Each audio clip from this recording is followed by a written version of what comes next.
skip it. See it or skip it. See it or skip it. Welcome, everyone, to a new See It or Skip It, where we're going to be talking about Honey Don't, the new Coen brother film. Plus, we've got tons on streaming. We've got documentaries, plus interviews with the cast and creator of Long Story Short on Netflix right now. I'm your host, Patrick Beatty, and of course, I'm joined with two amazing critics, Rebecca Frost and Kent Dunn. You're too kind, Patrick. Thank you. I gave us all a lot of things to watch this It's not your fault. It's No, studios. it's his fault. Yeah, he made the list. I'll take a little bit. I'll take 50% of the Okay. Oh, wow, that's a lot. Okay. It seemed fair. But let's start with Honey Don't. This is starring Margaret Qualley as a detective who is trying to figure out these murders. Chris Evans is this head of a mega pastor church. There's a lot of quirky, not even mega. weirdness. Like, it's in a warehouse. Yeah. But Mega he in thinks his he mind. is, right? Yeah, like, he yeah. considers himself to be. Yeah. Yeah, Rebecca, you had seen it, and I was going to see it just after you, and you didn't warn me. No, First of all, and I didn't, because I didn't want to ruin it for you. What would have ruined it? I just didn't want to set his expectations Oh, I like see so that. low. Yeah. when you hear Ethan Coen, you're like, Yeah. of the Coen brothers, Of the No Coen Country brother for Old And you variety. see the trailer, and you think it's going to be very clever, right? And I am one of the 10 people that liked Drive Away Dolls. Okay. Yeah. So I was looking forward to it. As far as Honey Don't goes, I really liked the world that they were building. They set up a lot of really interesting stuff, a lot of Margaret Qualley's background within the movie, her relationship with Aubrey Plaza in the movie, Chris Evans' whole deal as a pastor. There's a lot going on in this movie that they introduce, and they just don't follow up on it in the hour and a half runtime. There's no ending. It's not even really a third act. It just stops. And the ending that it gets to, once it gets to the climax of the big reveal of who's done what, I was sitting in my seat like, we didn't earn this. Yeah. They did nothing to set this up or lead us in this particular direction. The whole time I thought this would be a really good show on Apple TV+. Well, it's an hour and a half long, so that's a really good runtime for people that are just wanting to go and watch something and get out of the theater. But 15 if you're minutes looking of it for are a story- credits. Yeah. But could it have used another half hour then? I don't Yes. think that's the issue. I think the issue is tone. It just doesn't necessarily work for me. Like, if we're going at this at a No Country for Old Men type of visual look, but treating it like Big Lebowski, it's just a weird mix-up of things that we've seen both brothers do very well, but with just Ethan, it doesn't seem to really work the same way. Yeah, like I said, a lot of world building, a lot of introductions to things that seem really interesting, but really just fumbled at landing. Aubrey Plaza's in this too. She and Margaret Qualley, I think, are probably the better dynamics of this. Anytime there's a scene with those two, I was a lot more invested. Chris Evans is just he's having fun, and like, I'm not Yeah. gonna He is stop having him. fun. Yeah. Because his career is kind of... That's the thing. Is that him, or is it the Chris roles he's Evans getting? did Knives Out and then decided not to do a good movie ever again. Exactly. He was in one recently, I swear. Nope. Yeah. Well, Gifted was, I think Nope. that was post. Yeah. I know, right? Filmography later. Yeah, but in any case, if you are looking for a Coen brother film, is this still something that you think people are going to go out to and like? No, I think you can skip it, honestly. I feel horrible saying that because I really do appreciate and enjoy everyone involved. I love Coen brother, whether together or separate. Both are fine, yeah. Margaret Qualley, Aubrey Plaza, Chris Evans. I really enjoy all of the pieces. It just, you can skip it. There just needs to be more to it. I'm hoping that whatever this third film is, it's not even how can you call something a trilogy if there's really no connectivity Margaret between the Qualley two? isn't even playing the same character. It's a different character. It's a different setting, and I don't know. For me, I agree. It's a skip it. It's not one I want to skip. Wait for but- streaming or skip altogether? It's really... If it was streaming as a TV show, Sure. I would love to see more of Margaret Qualley Detective Honey O'Donoghue. Is that what her name is? I don't know. Let's get the boys back together, shall we? Joel and Ethan, come on, guys, come on. Let's get back to let's Avengers this. Yeah, Go family back together. first. Yeah. As Vin Diesel said, nothing's more important than family. So I Family. think we both bring them together. That being said, let's move over to Neja 2. The first one was a phenomenon. This is a China-made, China-released movie that they've tried to bring over here. And this second one is a phenomenon. And I don't think anyone knows this. This is the 5th highest grossing movie of all time. It's insane. And It's the most highest grossing animated film. Yeah, of all right. time. Isn't Yeah. that crazy? I stumbled across this looking up all the movies that Zoe Saldana was in. Yeah. Yeah. It's insane though that how well this is doing, and I think we're like the U.S. is like 1% of the audience. What's fascinating to me, this is a story that is very much, you can look through it as like a lot of tropes that we've seen, like especially in anime. There's a lot of like, I'm the evil person and I'm the good person and our forces can join together, and then Dragon Ball Z fights and crazy stunt and stuff. But the CGI and the animation in this, I think Disney, Pixar, DreamWorks, they should all be a little nervous because I want this now. So what's the plot of this movie? Okay, it's the plot, you do have to watch the first one to kind of know what's going on. They'll do a little wrap up at the very beginning, but you're like, I don't know what that means, so let's just go for it. So it jumps right into it, and it's political factions. It's a kingdom in defense mode, essentially. And there's like two brothers or two spirits all together. Spirits from a thing. Like in the first movie, if for some reason or another, and we're going to spoil a little bit here, there's these two cosmic energies that turn into like pills, right?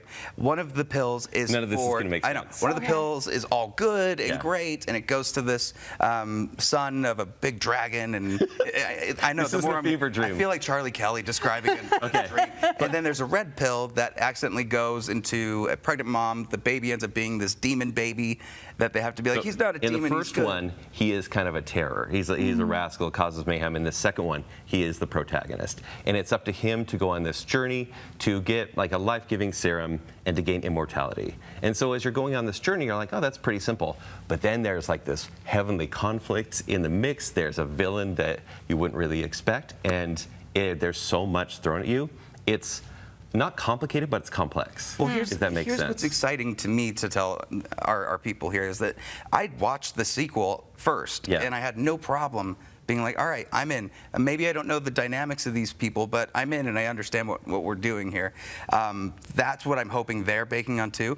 The thing that is interesting to me is most of these type of animation films, if it's coming from Japan, if it's Miyazaki, who's the guy? The Spirited Away, Miyazaki, they're subbed. These are all dubbed.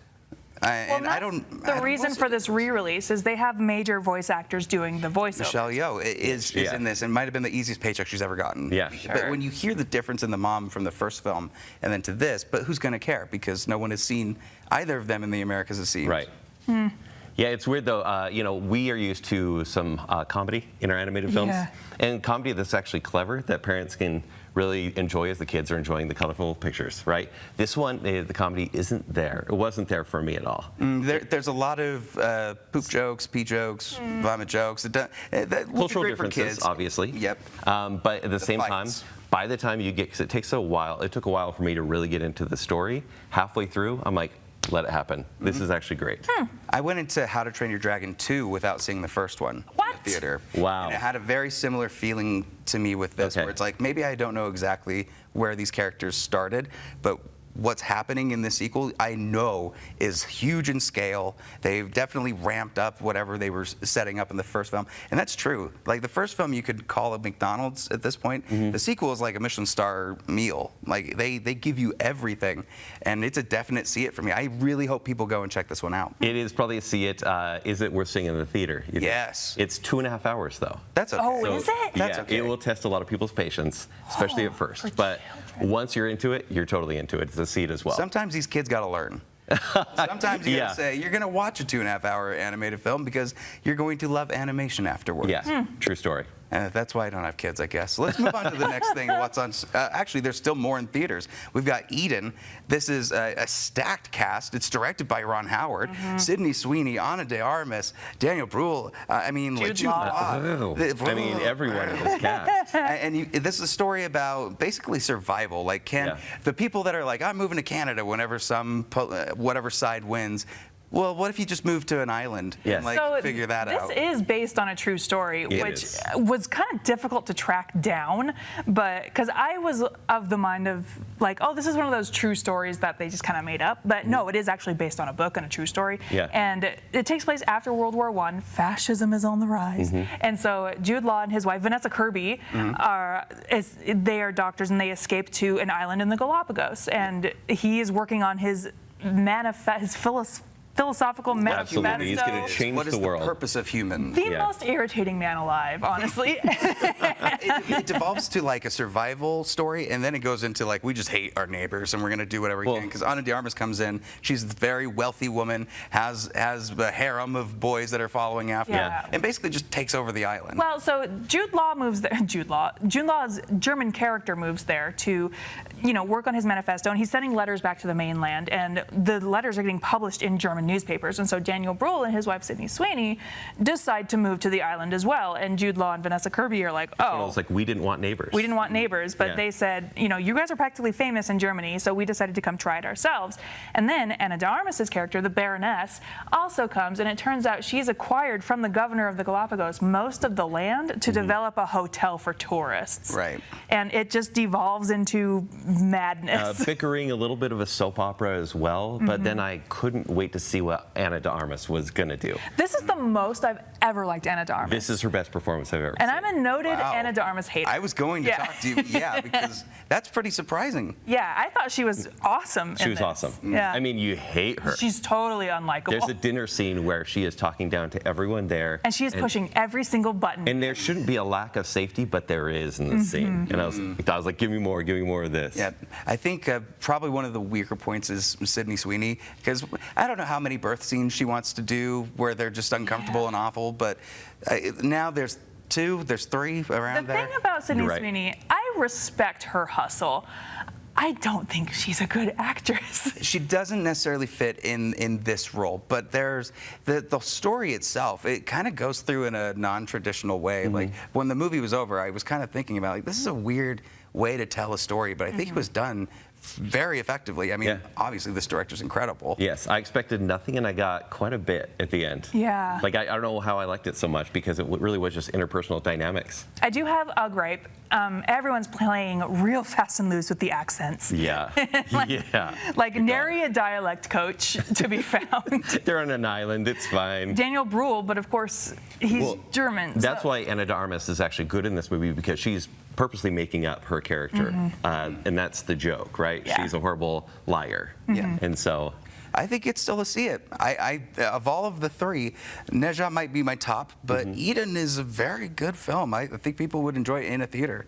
I really enjoyed Eden, and because I enjoy history books, so I actually sought out the book that it's adapted from, because at the end of the movie, Vanessa Kirby's character publishes a book about her experiences on the island, and then Sydney Sweeney's character publishes a book of her account on the island, and I was like, oh, that's so fascinating Yeah. to see like these 2 different perspectives. So I want to read the book. I'll let you know how okay, it is. But good. Yeah. It's 2 see it's what we got from you. Yeah, it's a see it. It's probably maybe meant for streaming, maybe meant for home. Yeah. Because it doesn't need to be seen on the big screen, but also support Come your on, theaters. man, champ, we got to Yeah, support your I do wanna theaters. So support go your see Just read Eden. Neja and Honey Don't all the time. And Yeah, true choose Honey story. Don't or Eden. I would say you got to go to the theater for Eden. Yeah. All right, so have you seen Eden? Let us know what you guys think. For now, let's jump into streaming, because we have a war of documentaries between Devo and this Fit for TV, The Story of the Biggest Loser. Which do we want to go with first? Let's do Fit for TV. Netflix is breaking up their documentaries into about 45-minute bite-sized pieces. Maybe that bite-sized. You see what I did there? Oh, and this is exposing the Biggest Loser TV show, and it's a deep dive into, did it have a positive impact on society or not? Well, this is during the wild west of reality TV Yeah. shows. This is when Joe Millionaire came out, which is a wild idea. Crazy. When you think about Well, doing that now. And it's the aughts, right? Do you remember shows like The Swan? Yeah, I was just gonna say. Yeah. Well, and the idea was that, like, people want to get better, and the whole thing apparently was inspired by a letter that had come to one of the producers that was like, or like a journal entries, a newspaper thing. This producer was at his gym, and there was a post on the bulletin board saying, "Please save my life," and it was somebody who is obese looking for a trainer to help save their life, and that's where he got the idea. He said, obviously, TV show is Yeah. what Yeah. I'm going to do. It goes through the contestants, where they are now, whether they were able to keep the weight off, what the psychological impact was. There's a lot of contestants in this that probably were seen in this reality TV sphere as the bad person, but ultimately Yeah. just was going through a lot of... Somebody actually died on air on this show. For like 30 seconds For or like whatever. 30 seconds. And when you're talking about the trainers and the health expert, the doctor that's on set, everything that they're arguing about, it's kind of like, is there anybody here who wants to actually help these people, or is it all just for I feel like TV? the doctor really did care. Yes, at first, especially. The thing about this documentary, I was way into The Biggest Loser in the early 2000s. A terrible time to be a teenage girl, by the way. Oh, yeah. And Relatable. This, Yeah, I was like, this documentary, as I was watching it, I was like, yeah, I know this. Like, it feels pretty obvious that this wasn't great for everyone involved, but it was kind of nice to see, like, contestants share their stories. And it does feel like Bob Harper, one of the trainers, was unapologetic for his behavior on the show. Yeah. Even after having a heart attack and having a bit of like a existential crisis, it does feel like he is unapologetic for his behavior. Well, there's a question of when you sign on to do these things, you are kind of signing on for a reality TV show. There's a lot of implications. I think now a lot of us are aware of that, right? I'm not going to sign on to a 90 Day Fiancé thing because I know how horrible that's When going you're to be. married, yeah. Yeah, that I too. mean, I probably would. We me and Nat would have faked it and like come back in like we didn't know each other. But it's so funny. I mean, that's what reality TV does to us. I mean, we were all normies watching this show, and you watch, what, 40 minutes of someone, like, exercising in a grueling way and suffering, and we're supposed to get entertainment, but we did, because that's the way the show constructs it, right? Yeah. They basically talk about the money machine that was The Biggest Loser and how it was bad for everyone, even though some people lost weight on the show, but maybe didn't keep it off.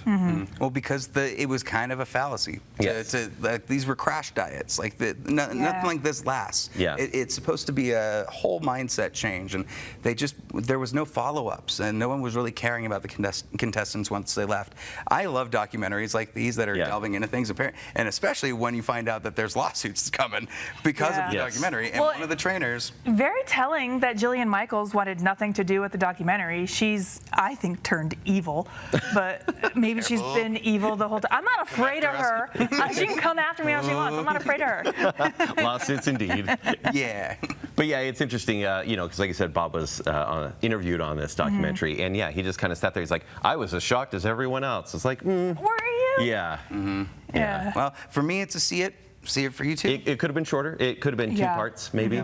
But Cut some of it. yeah, it was still worth watching. You still want the documentary to cut time? Wow. Wow. Oh, wow. Ridiculous. I'm a bad Trim the person. fat. Cannot believe Jeez. it. Well, what about this Devo documentary? Okay, did this one come out at Sundance? Yes, it started Okay, at Sundance. I didn't see this one at Sundance, but this is Devo the band, and it's a movie all about from their early college days through now, and yeah, just their success and their lack of wanting success altogether. Yep. They're jumping into this period where like MTV didn't exist yet, Yeah. and they were just being weird, and everybody was like, I hate you for it. Like, they really did not like anything that they were trying. Yeah. Even the music didn't seem like it made sense to modern culture, like pop music culture. But what did you think of this? Oh, I didn't see it. Are you guys big Devo fans? I'm big in the Weird Al version of it. That's Yeah, kind good call. of No, I how listened first to got them a lot, maybe 20 years ago, because you know there's some gems to be found, and I was like, these guys are weird enough, and it really fits my hipster mentality.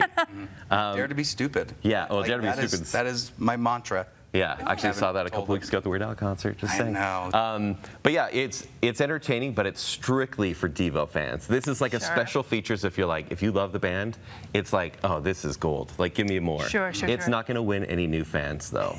Yep. Okay. And if you don't know the band, not a lot of it's going to really attach to you, except for just the time period and the setting. It's a counterculture. They start with Kent State University and everything going on there, and that's where the band essentially formed. To be counterculture, and then them revering David Bowie and being like, we could make it pretty big, and then working alongside some of the biggest names in Hollywood or the music industry. Yeah. For me, I don't know. I had an enjoyable time watching it, but it's not something I'm going to seek out. No. So I think Fit for TV is made for the binge method. Yeah. People are going to go to that and Yeah. gravitate to it a lot more. Kent, what do you think? Yeah, I think it's worth watching, but if you're a Devo fan. All Yeah, right, I well, know. You're like, eh. That's a qualified see it. Yes, it's qualified to see it, absolutely.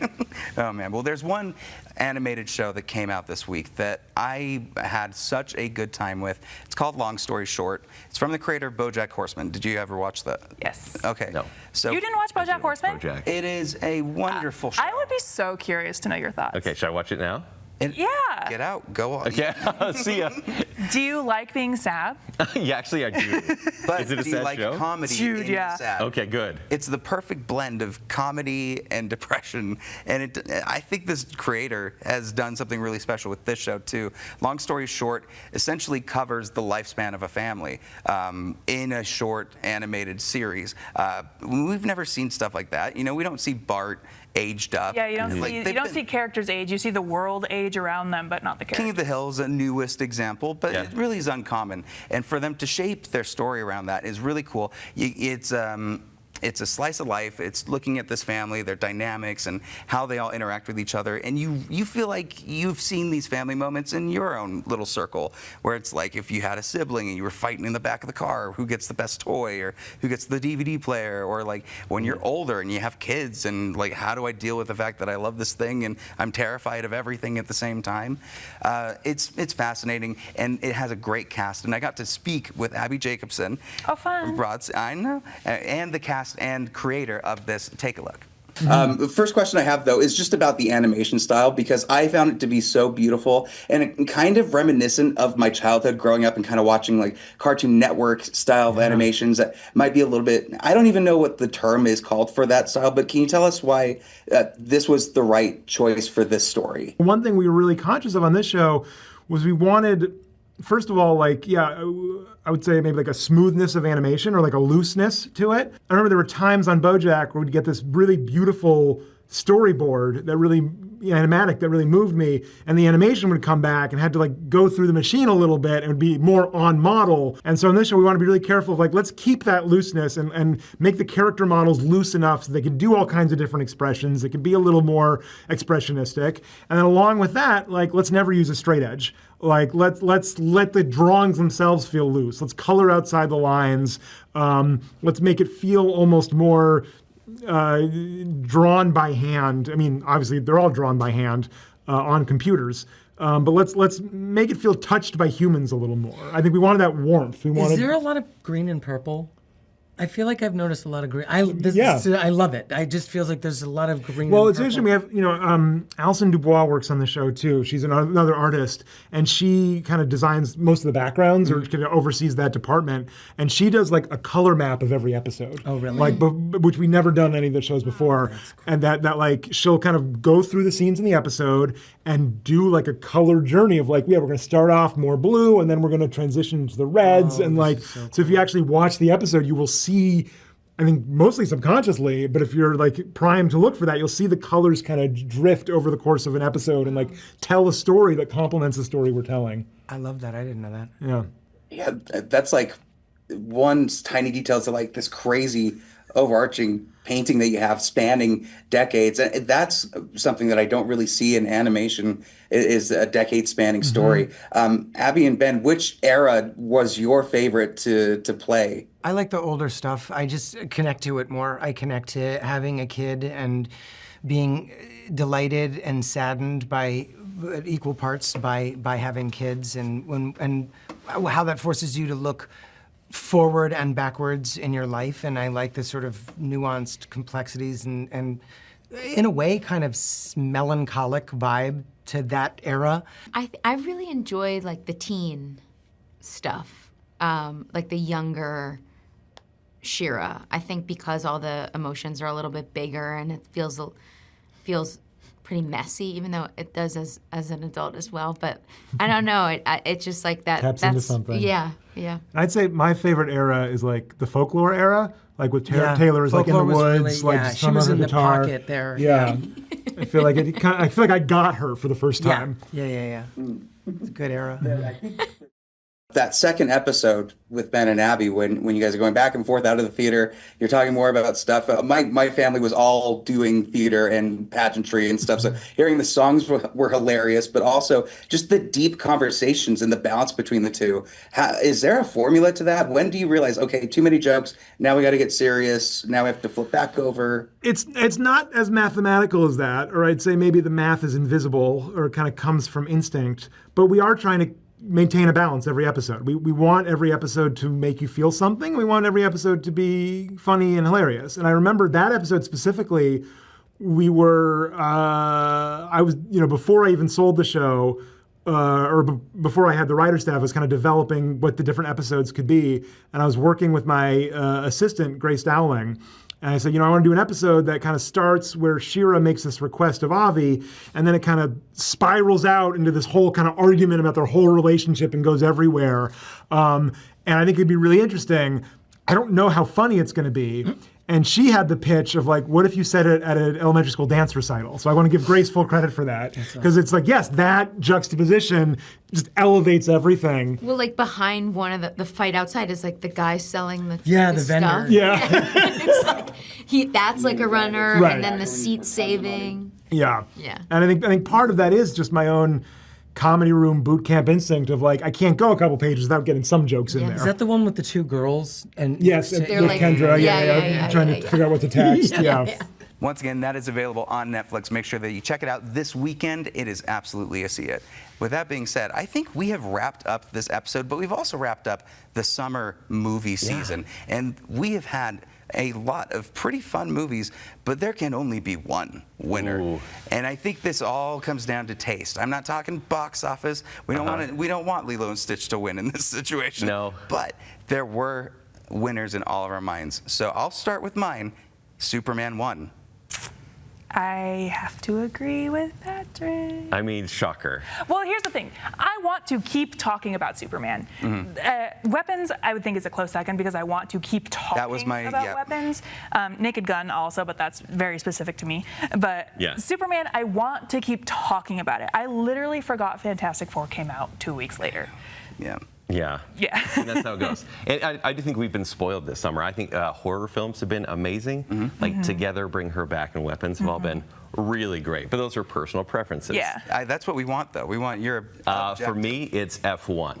This is a movie. What? Oh, straight up. It went back into IMAX. He's a dad. I'm a It went dad. back into IMAX. That's a And that means something. for a car movie to make Superman money, Yeah. that's pretty substantial. And it's a movie that like everyone walks out and they go, that's pretty great. Here's a question for you guys. Is F1 an original movie?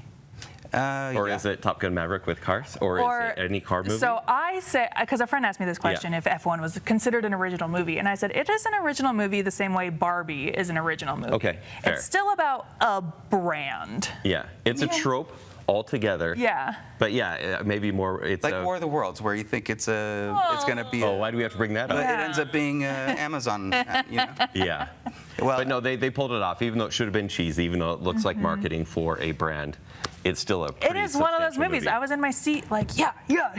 Can I add an addendum to this? Please do. Can streaming count? Sure. Because there is a clear winner at this. Clear winner. And it is K-pop Demon. It's K-pop Demon Hunters. That is what won the summer. Are you mad? Superman is a close second, but the cultural impact that this thing is having is like It's crack. in theaters now, and it's a Netflix movie. Yes, and there's a sing-along, and I looked at the showtimes. They just booked every theater and every screening. Icing Golden once a day.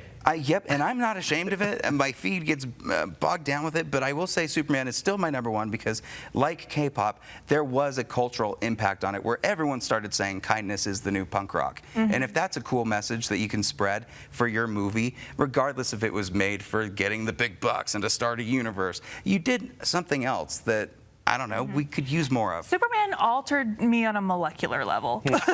Really? Hey, this is a deeper conversation. We don't have time for this, Rebecca. Oh, man. Well, we will get into that one probably at the end of the year when we do our full wrap-up of stuff. Yeah, But awesome. With that being said, thank you both for coming on. Tell the people where I can find you. You can find me at ShowtimeShowdown.com and the Bacon Cell Podcast. Rebecca. You can find me every week on the Geek Show podcast and at YouGrossRebecca on Twitter and Instagram. Thanks again, everybody, for watching. You see that QR code on the screen. Make sure you scan that. That'll take you to all of our social media pages where you can follow us, like us, and see all of the stuff. Hopefully you like us without having to go there. But once again, thank you so much for watching. Here's a sneak peek at what we're going to be talking about next week. I can handle it. I don't suppose you're Jewish, are you? Eat, skinny boy. See it or skip it. See it or skip it. See it or skip it.